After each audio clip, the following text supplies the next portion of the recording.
Welcome to the world of Arabic calligraphy. In this video, we will explore the basics of this beautiful art form.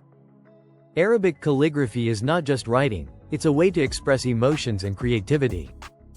First, let's talk about the tools you'll need.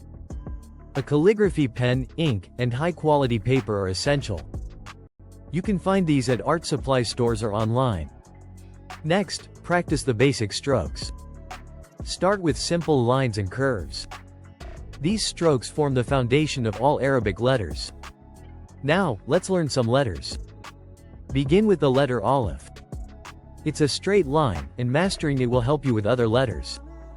As you progress, try writing simple words. Practice makes perfect. Don't rush, take your time to develop your style. Finally, remember that Arabic calligraphy is about patience and practice. Enjoy the process and let your creativity flow. Thank you for watching.